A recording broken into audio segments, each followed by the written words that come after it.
Good morning student. आज का हमारा विषय अलंकार से संबंधित है।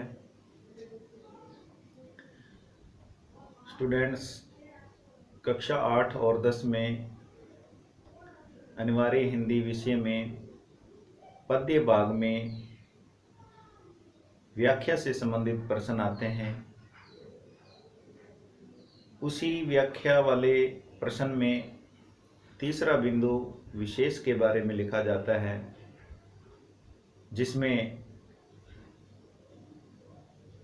भाषा से संबंधित, विषय वस्तु से संबंधित और शिल्प सौंदर्य से संबंधित बात की जाती है। उसी शिल्प सौंदर्य में हमें अलंकार के बारे में लिखना होता है। अगर हमें अलंकार की विशेषता या उसके लक्षणों के बारे में जानकारी है तो हम उन पंक्तियों में कौन सा अलंकार प्रयुक्त किया गया है उसके बारे में बता सकते हैं। तो आज हम अलंकार की बात करेंगे। आइए जानते हैं अलंकार के बारे में।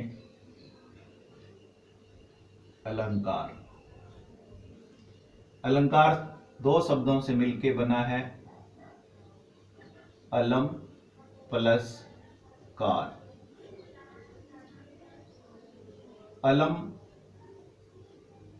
का पर्याय सुंदरता और कार का पर्याय करने वाले।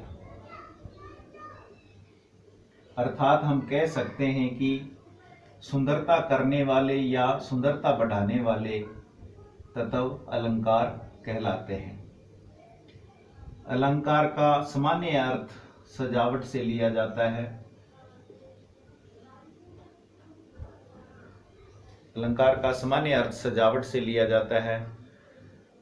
जिस प्रकार कोई कारीगर अपनी वस्तु निर्माण में उसे सुंदरता प्रदान करने के लिए कुछ तत्वों का प्रयोग करता है कि वह दर्शक को सुंदर लगे, उसी प्रकार कवि लोग भी अपने काव्य में सुंदरता लाने के लिए कुछ तत्वों का प्रयोग करते हैं कि कविता या काव्य की पंक्तियां पढ़ने वाले को अच्छी लगें, आनंद प्रदान करें। वही सजावट अलंकार कहलाती है।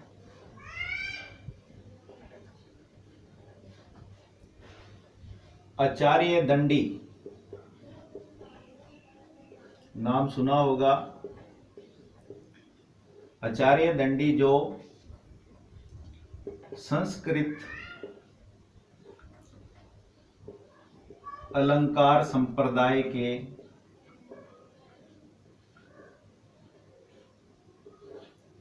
प्रतिष्ठापक थे,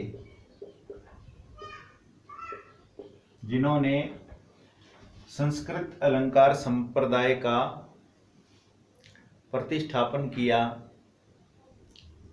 वह आचार्य दंडी अलंकार के बारे में लिखते हैं, काव्य शोभाकारान धर्मान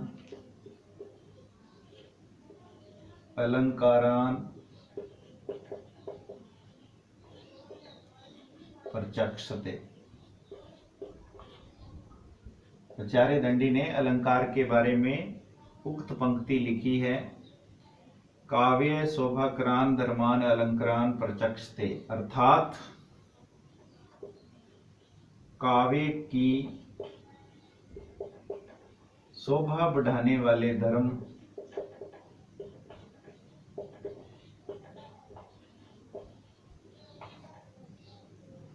अलंकार कहलाते हैं।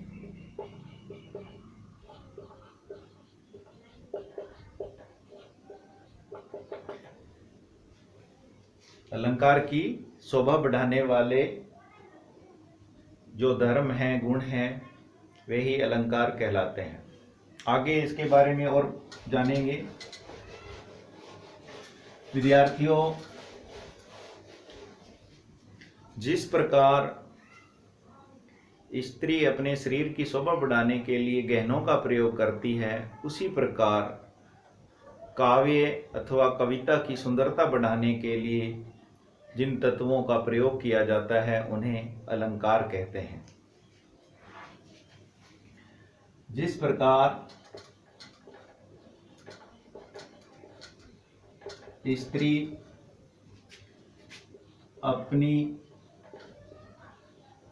सुंदरता बढ़ाने के लिए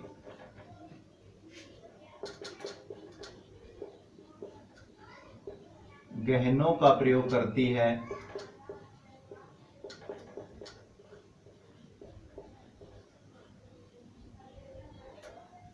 उसी प्रकार काव्य अथवा कविता की सुंदरता बढ़ाने के लिए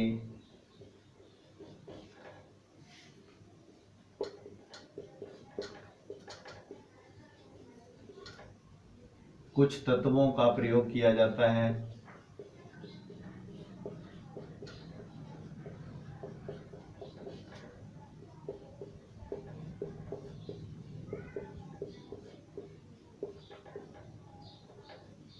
जिन्हें अलंकार कहते हैं।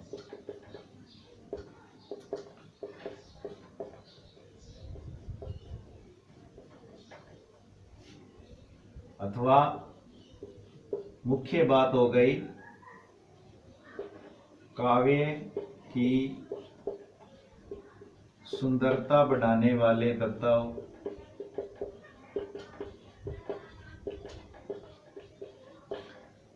अलंकार कहलाते हैं।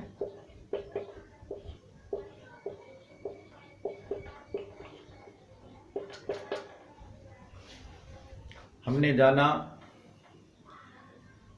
जैसे एक स्त्री अपनी सुंदरता बढ़ाने के लिए गहनों अथवा आभूषणों का प्रयोग करती है, एक कारीगर अपनी वस्तु को सुंदरता प्रदान करने के लिए उसमें कुछ तत्वों का प्रयोग करता है, कुछ वस्तुओं का प्रयोग करता है, कुछ रंगों का प्रयोग करता है। उसी प्रकार कवि लोग भी अपनी कविता को सुंदर बनाने के लिए, ताकि वह पाठक के हृदय को रस विभोर कर सके, उसमें कुछ तत्वों का प्रयोग करते हैं। उन्हीं सुंदरता बढ़ाने वाले तत्वों को अलंकार कहते हैं। विद्यार्थियों, अलंकार 3 प्रकार के हैं।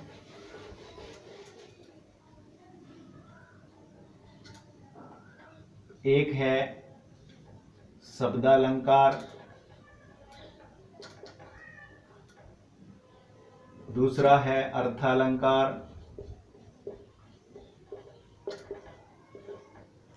और तीसरा है उभय अलंकार। शब्दालंकार 2 शब्दों से बना है, शब्द प्लस अलंकार। अर्थालंकार भी 2 शब्दों से बना है, अर्थ प्लस अलंकार। उभय अलंकार भी 2 शब्दों से मिलकर बना है, उभय प्लस अलंकार। अब बात करते हैं शब्दालंकार की।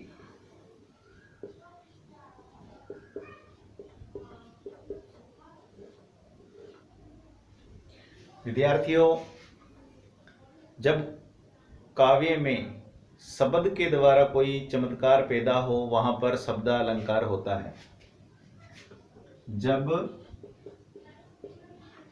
काव्य में शब्द के द्वारा चमत्कार हो,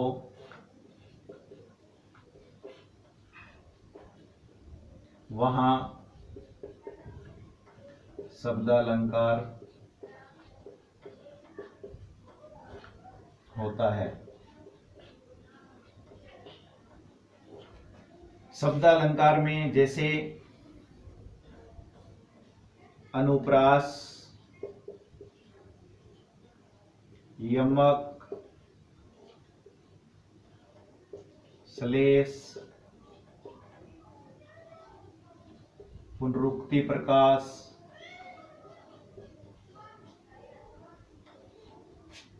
और वक्रोक्ति अलंकार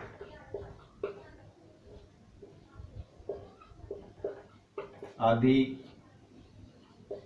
अलंकार आते हैं। ये जो शब्दालंकार है इसमें भी आगे इसके कुछ भाग हैं। अनुप्रास अलंकार, यमक अलंकार, श्लेष अलंकार, पुनरुक्ति प्रकाश अलंकार और वक्रोक्ति अलंकार, ये सभी अलंकार शब्दालंकार में गिने जाते हैं। दूसरे जो अलंकार है वो है अर्थालंकार।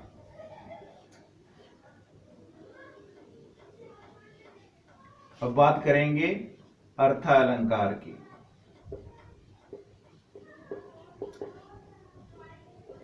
विद्यार्थियों, जब काव्य में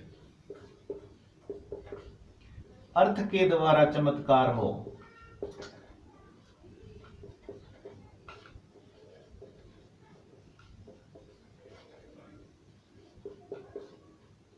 जब काव्य में अर्थ के द्वारा चमत्कार हो तब अर्थालंकार होता है।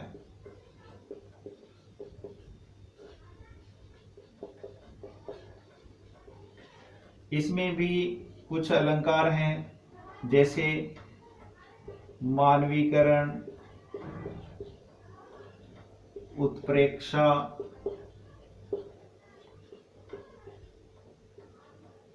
रूपक,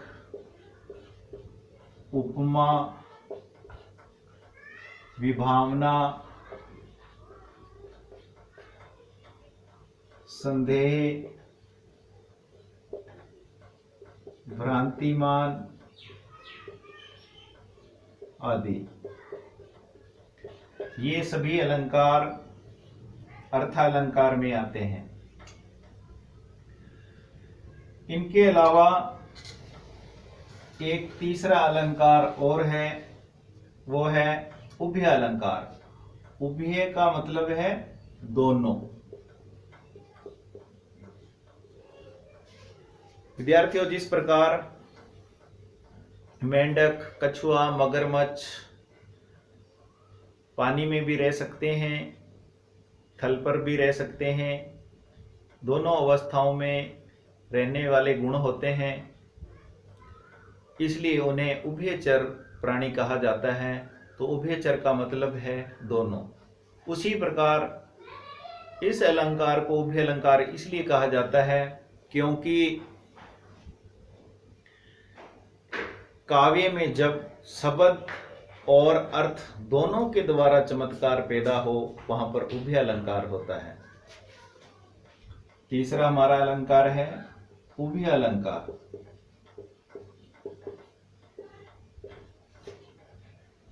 काव्य में जब शब्द और अर्थ दोनों के द्वारा चमत्कार पैदा हो, तब उभय अलंकार होता है।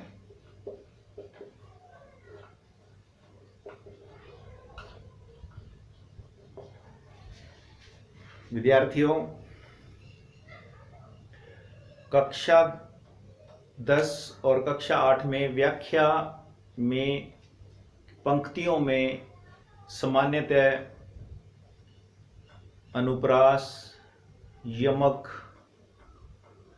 श्लेष, मानवीकरण, रूपक, उपमा, इन्हीं अलंकारों का ज़्यादा प्रयोग किया जाता है। तो